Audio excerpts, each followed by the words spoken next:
Pierre Nantel. C'est peut-être pas le Nantel le plus drôle au Québec, mais c'est le plus crédible pour parler politique.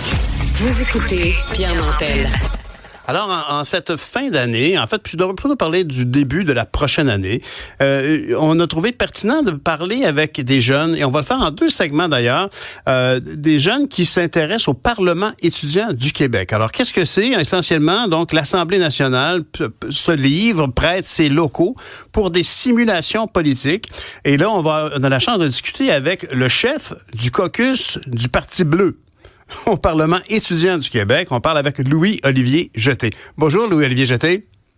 Bonjour. Ça va bien, Pierre? Ben oui, ça va très bien. Je voulais te demander qu'est-ce qui t'a donné envie de participer à ce Parlement étudiant? Moi, depuis toujours, je suis vraiment intéressé à la politique, là, depuis un très jeune âge. Là, dans ma famille, on en parle souvent. Mm-hmm. Par contre, c'est pas vraiment mon domaine d'études ou quoi que ce soit. C'est une amie. Un peu comme tout le monde là, dans le Parlement étudiant du Québec, on est recruté par bouche à oreille. Donc, c'est une amie qui m'en avait parlé. Puis, je me suis inscrit une année, sachant pas trop quoi faire. Puis, j'ai vu que ça stimulait vraiment mon esprit politique, beaucoup de travail d'équipe aussi. Fait que c'est comme ça que je me suis lancé dans cette aventure-là. Puis là, c'est ma 3e année et j'agis à titre de chef et c'est tout un honneur pour moi. Et dis-moi, à quoi ça ressemble tout ça? Là, on est le 31, demain c'est le 1er, ça commence le 2, vous vous rendez à l'Assemblée nationale. Comment ça se passe? Ouais. Donc, c'est une semaine complète du 2 au 7 janvier. On a le caucus des Bleus et le caucus des Rouges. Donc, on est un peu partisans tout au long de la simulation. Il y a 2 jours où est-ce que les Bleus sont au gouvernement. Donc, on agit comme si on était le gouvernement. On passe des projets de loi. Puis, 2 jours ensuite, c'est les Rouges qui vont être au gouvernement. Donc, on est à l'opposition officielle. Donc, à ce moment-là, on doit critiquer leurs projets de loi. On doit dénoncer les choses qu'ils font pour le Québec qui sont, selon nous, pas les bonnes affaires. Donc, voilà, ça ressemble pas mal à ça. Puis, à travers de tout ça, il y a le caucus des journalistes aussi qui s'occupe de faire le pont entre les deux. Ben oui, absolument. Et une question qui me turlupine depuis que j'ai entendu parler plus avant de ce projet-là, est-ce qu'il y a moyen de voir les travaux là? Est-ce qu'il y a moyen de regarder ce qui se passe à l'Assemblée nationale? Ouais.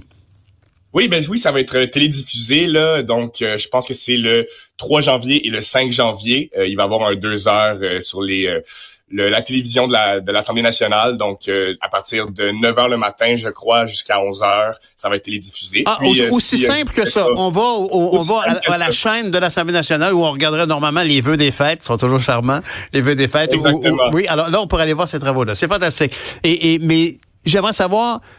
Moi, je pense qu'on s'est déjà croisés dans des réunions politiques, dans des manifestations politiques. Vous avez un intérêt certain pour la chose citoyenne, les questions partisanes.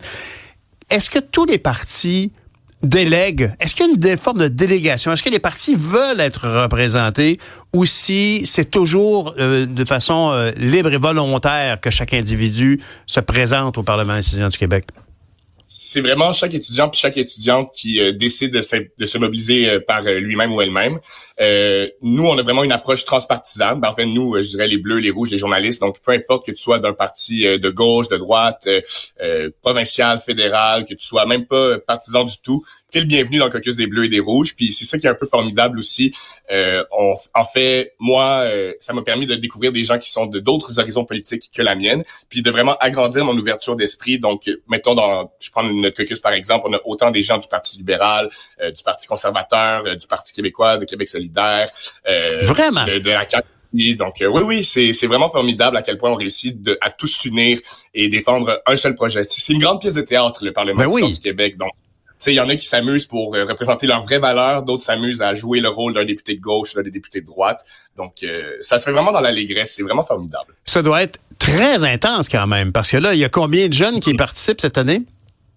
En fait, il y a 125 jeunes qui forment donc les 61 du côté. C'est ça, les députés exactement. Donc la moitié chez les Rouges, la moitié chez les Bleus. Puis cette année, on a un nombre record de journalistes. Je pense qu'on a environ 40 journalistes qui vont être là pour s'occuper de faire la couverture médiatique de tout cet événement-là. Puis oui, c'est une semaine assez intense, beaucoup d'heures de sommeil manquées, beaucoup d'heures à discuter, à gérer des dossiers. Oui. Donc c'est sûr que c'est un grand marathon, si on veut. Mais en même temps, toute une escapade, toute une colonie de gens qui vivent une expérience pareille et qui se retrouvent le soir. J'imagine quand même, là, le Vieux-Québec, il y a quand même quelques restaurants. J'imagine que vous avez la chance d'aller faire des tours là-bas.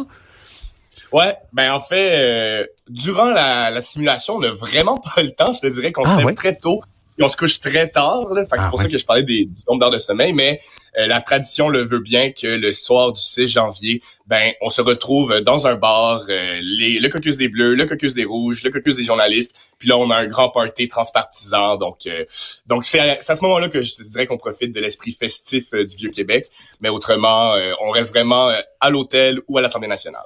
Et dis-moi, est-ce que c'est un projet, moi je disais que ça fait quand même quelques années que tu fais cette édition-là, on est rendu à la 15e ou à la 35e, j'ai une erreur de chiffre, mais... C'est la 38e législature en ce moment. Puis là, mes chiffres sont pas exacts parce qu'il y a eu les années COVID où est-ce qu'il n'y a pas eu de législature. Donc là, je te dirais que c'est peut-être entre la 38e ou 40e année que ça existe. 39e, je dirais, là, pour être sûr. Et là, cette année, il y a des thèmes qui ont été choisis, si je ne me trompe pas, par les différents partis. Les Bleus proposent quel thème? Cette année, on a décidé d'y aller avec une petite saveur environnementaliste, mais aussi retour aux sources. On vise le Québec d'antan, si on veut. Fait qu'on veut retrouver le sentiment des petits villages, des communautés, des métiers d'antan.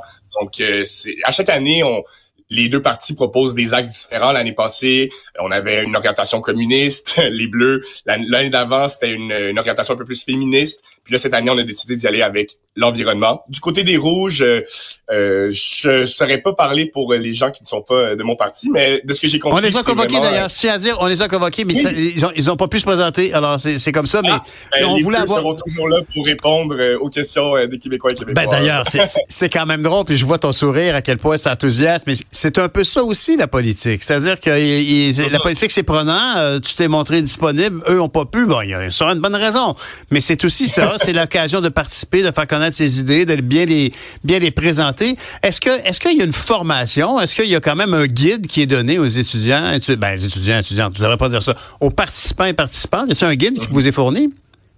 Ben en fait, les caucus, on est très on s'autogère vraiment. On est vraiment un peu depuis je te dirais début février que moi ainsi que une dizaine d'autres de personnes, on s'organise vraiment de s'occuper que toutes les Bleus soient à jour, soient prêts pour la simulation. Alors on a plusieurs événements qui précèdent la simulation où est-ce qu'on forme les gens, on leur explique comment ça fonctionne, on leur donne des trucs, on a des formations. Donc les gens arrivés au 2 janvier là normalement, ils sont bien préparés. Et c'est extrêmement important. Moi, je peux te dire, je me rappelle, moi, je faisais partie de cette vague orange en 2011.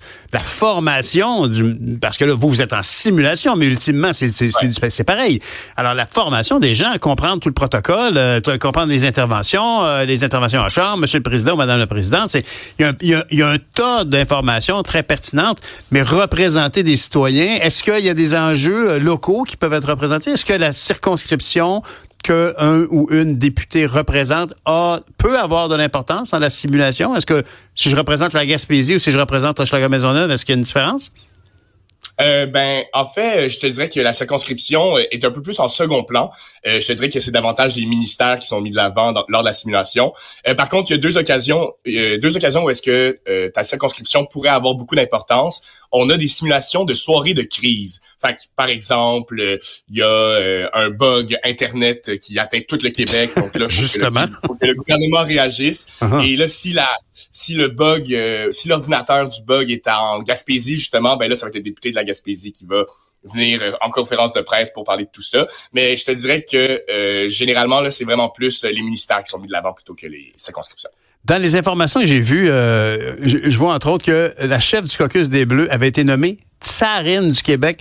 C'est en lien avec cette thématique communiste dont tu me parlais. Exactement.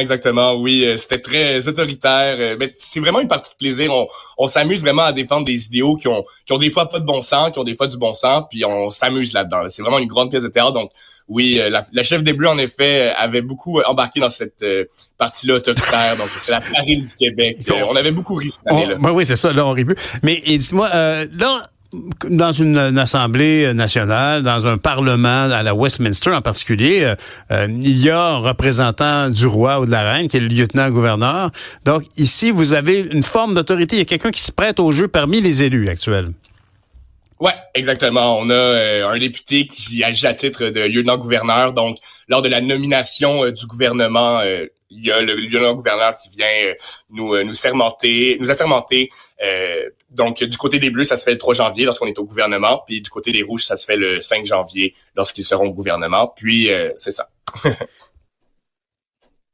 qu'il y a, on vient de me glisser à l'oreille que c'est Jean-François Simard, député de Montmorency, qui va officier à titre de lieutenant-gouverneur. En terminant, est-ce qu'il y a des documents, des fruits écrits, des documents qui émanent de ces travaux-là lorsque votre séance se termine? La grande partie du Parlement étudiant du Québec, c'est de présenter des projets de loi. Donc, le Caucus des Bleus, nous, on présente 3 projets de loi. On présente également un projet de livre blanc ainsi qu'un budget. Donc, ces 5 documents-là sont rédigés pour de A à Z, là, dès le début, depuis des mois, on a des gens qui sont attitrés à écrire ces documents-là. Ils sont également soutenus par une équipe qui les assiste. Donc, on présente ces projets de loi-là. Ensuite, du côté de l'opposition, ils n'ont pas le choix de recevoir ces documents-là et de les critiquer, d'amener des amendements, de la correction. Donc, à la fin de la simulation, on a 5 documents du côté des Bleus, 5 documents du côté des Rouges, puis on sort de la simulation et on a ces beaux documents-là qui sont tous amendés, modifiés un petit peu après la simulation. Donc, à ce moment-là, oui, on travaille ça, puis c'est sur papier. Puis c'est vraiment le fun de voir le travail qu'on fait sur papier parce que ça concrétise les choses. Louis-Olivier Jeté, chef du Caucus des Bleus au Parlement, est-ce que, pour toi, c'est une avenue, la politique, pour vrai? Est-ce qu'ultimement, au sortir de tout ça, tu pourrais te tenter de faire de la politique? Moi, en fait, j'ai un parcours un petit peu particulier, contrairement aux autres participantes. Généralement, on a des gens qui étudient en sciences politiques, qui sont déjà dans le domaine ou qui s'impliquent dans un parti. Moi, mon background et dans ce que j'étudie, c'est vraiment le théâtre. J'étudie en théâtre à l'université. Fait que ça m'aide beaucoup en politique d'être comédien, mais ça m'aide également dans le milieu culturel d'être politicien. Donc, c'est vraiment ce lien-là que je remarque. Puis, moi, c'est sûr que mon objectif premier, c'est de vivre de mon art, bien entendu. Mm-hmm. Mais là, on dirait que les derniers moments, là, on a eu un débat des chefs aussi, puis avec la simulation, je suis en train de concrétiser un peu plus cette avenue-là. Je pensais pas être capable peut-être de me rendre là, mais qui sait? Peut-être. Est-ce que ça pourrait mener aussi à un éventuel retour des parlementeries qui était quand même je sais pas si tu as connu ça, c'était un très beau spectacle où beaucoup d'humoristes participaient. Est-ce qu'on peut imaginer que ça? Ben oui, je le souhaite. On sait jamais, peut-être. Si on m'invite pour les parlementeries, ça va me faire plaisir de parlementer en disant des menteries. Ah oui, c'est ça. Ben là, c'est pas ça la politique. Voyons donc. C'est très beau, c'est très beau. Ben, en tout cas, un grand merci d'avoir pris le temps, Louis-Olivier Jeté, chef du Caucus des Bleus au Parlement étudiant du Québec. Je te souhaite de passer de belles fêtes et surtout une bonne arrivée à l'Assemblée nationale à Québec. Salut! Salut, merci beaucoup. Bonne année. Au revoir. Vous aussi, bonne année.